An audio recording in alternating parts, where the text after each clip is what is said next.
Olá, meus amigos e meus irmãos do canal Retorno da Glória.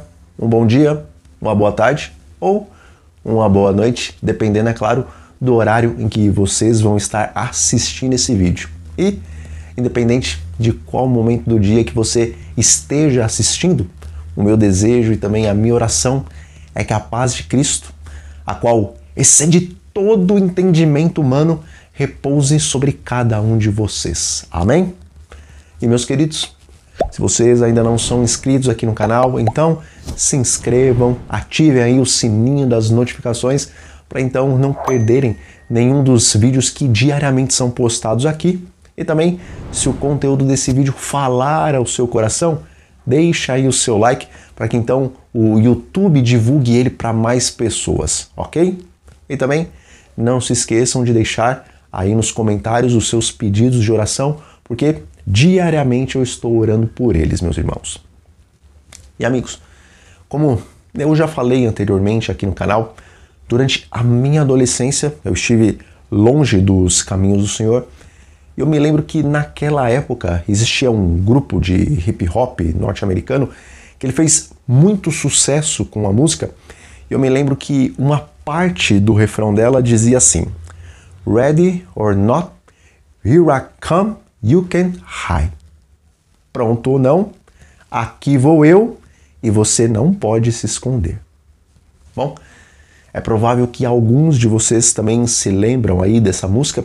E, meus irmãos, embora o refrão dela não fazia sentido nenhum para mim na minha adolescência, até porque naquela época, como vocês sabem, era bem difícil se traduzir qualquer coisa do inglês para o português.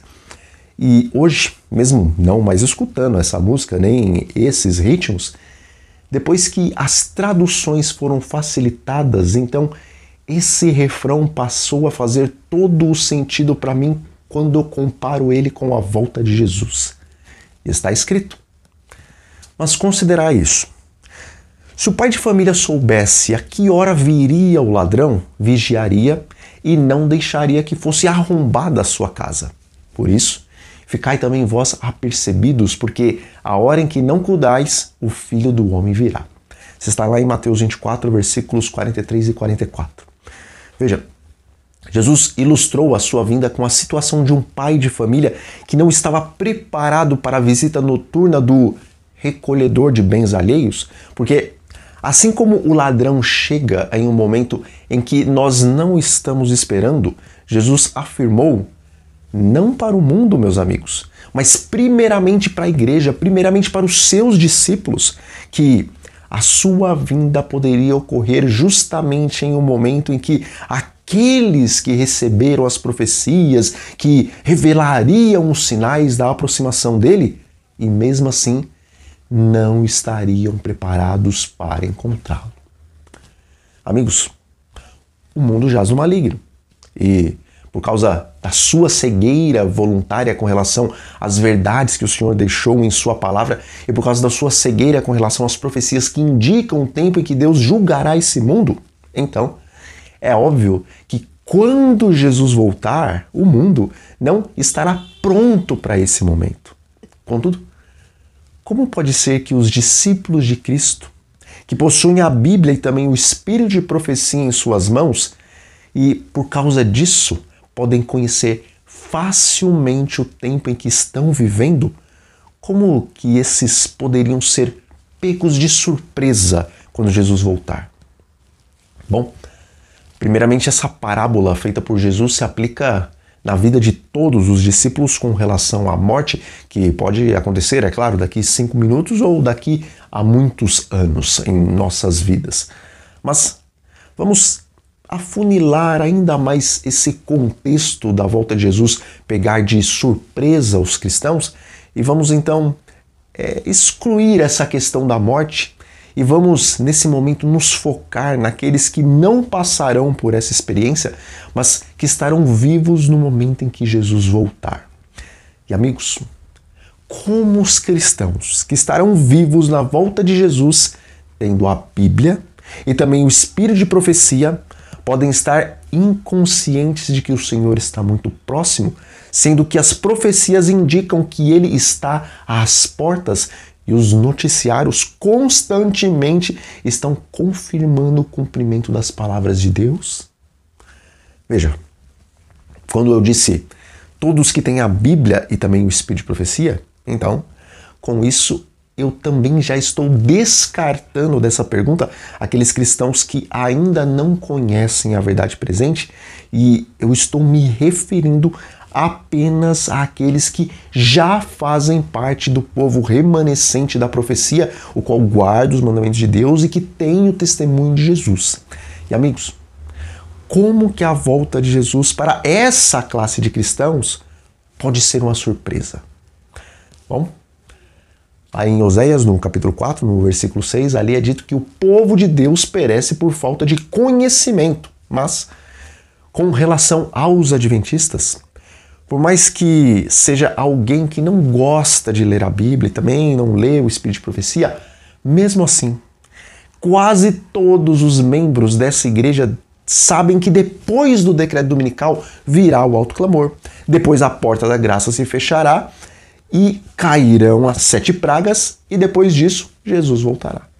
E sendo assim, parece quase então impossível que algum adventista seja realmente pego de surpresa no dia da volta de Jesus, porque eles conheciam os principais sinais que iriam anteceder a volta de Cristo. Irmãos, boa parte da igreja conhece a sequência profética dos eventos finais, e a maioria da igreja tem plena certeza que Jesus aparecerá nas nuvens dos céus após caírem as 7 pragas. E por isso, pelo menos com relação à manifestação física de Jesus, é quase impossível que um adventista seja pego de surpresa. Veja, é claro que muitos de nós iremos se perder pela falta da preparação e pela negligência para com as coisas espirituais. Mas, tirando a questão da morte e da sonolência espiritual voluntária, quando é que aqueles que possuem a Bíblia e também o Espírito de Profecia em suas mãos poderiam ser pegos de surpresa, como lá na parábola do ladrão e do pai de família? Amigos, lá no livro do profeta Daniel, fala de uma vinda de Cristo que não era a sua primeira vinda à Terra, nem era a sua segunda volta a este planeta, mas era uma vinda oculta aos olhos dos homens. E lá no capítulo 7, no versículo 13 de Daniel, diz assim: Eu estava olhando nas minhas visões da noite, e eis que vinha com as nuvens do céu um como filho do homem, e dirigiu-se ao ancião de dias e o fizeram chegar até ele. Veja, essa vinda de Cristo não aconteceu nem acontecerá na Terra, mas sim, ela aconteceu lá no céu, quando em 1844 Jesus passou do lugar santo para o lugar santíssimo, a fim de iniciar a sua obra de expiação. E a partir dali, o nosso sumo sacerdote começou a julgar os mortos que desceram ao pó da terra tendo fé nele. E lá em Primeiros Escritos, na página 55 da versão digital do livro, o Espírito de Profecia relata essa cena de Daniel da seguinte forma: Então, um carro de nuvens, com rodas como flama de fogo, circundado por anjos, veio para onde estava Jesus. Ele entrou no carro e foi levado para o Santíssimo, onde o Pai se assentava. Então, contemplei a Jesus, o sumo sacerdote, de pé perante o Pai. Irmãos, pelas palavras do anjo em Daniel capítulo 8, versículo 14 e capítulo 9, versículo 25, por sua explanação de quando essa profecia deveria começar a ser contada, então, nós sabemos que Jesus veio até o Pai para iniciar o Yom Kippur na data de 22 de outubro de 1844, e o julgamento começa pelos mortos. Mas, pelo fato de não ser pregado sobre isso, a grande maioria dos adventistas não faz a mínima ideia de quando irá começar o juízo dos vivos. E por isso, quando vier este momento, muitos que pensavam poder se preparar futuramente para estarem em pé no dia do Senhor, serão pegos de surpresa, porque o juízo virá sobre eles como um ladrão e eles estarão despreparados para o momento em que o seu nome for passado diante do tribunal. Veja, eu já estive falando em outros vídeos e apresentando textos do Espírito de Profecia mostrando que o selamento se iniciará depois do decreto dominical. E sendo assim, já que o selo só é colocado após o nosso nome passar em juízo e sermos aprovados, então o julgamento dos vivos também começará após a saída do decreto dominical. E o Senhor começará a julgar primeiramente os da sua casa, ou seja, primeiramente o Israel espiritual que guarda os mandamentos de Deus e que tem o testemunho de Jesus. E por esse motivo, muitos que agora, antes do decreto, não estiverem preparados, serão pegos de surpresa, semelhante à parábola do ladrão que chega à casa do pai de família em uma hora que ele não espera. Bom, lá no refrão daquela música que eu citei no começo do vídeo, é dito que prontos ou não, aí vou eu, e não adianta se esconderem. E eu disse que agora esse refrão faz todo sentido para mim, porque eu expliquei aqui com esse vídeo o que significa a parte do prontos ou não, aí vou eu. Mas, com relação à parte que fala e não adianta se esconderem, está escrito: e o céu recolheu-se como um pergaminho quando se enrola. Então todos os montes e ilhas foram movidos do seu lugar.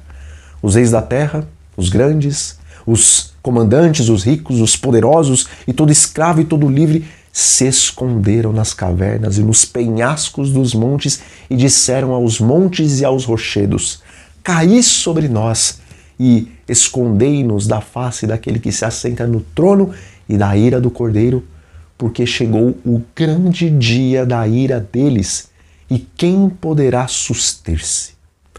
Apocalipse 6, versículos 14 a 17.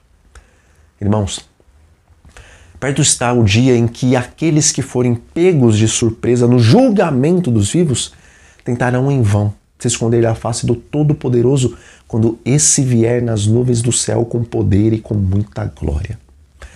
E o meu apelo nesse momento é que todos nós passemos a verdadeiramente vigiar para que não sejamos pegos de surpresa, porque o desejo de Deus para o seu povo não é que esse tenha que se esconder da sua face, que é mais brilhante do que o sol ao meio-dia, mas o desejo dele para o seu povo naquele dia é que todos estejam cantando: esse é o nosso Deus a quem aguardávamos e ele nos salvará. Então, meus amigos, nós vamos ficando por aqui. Um grande abraço a todos vocês e fiquem sob a paz do nosso Senhor Jesus Cristo. Amém?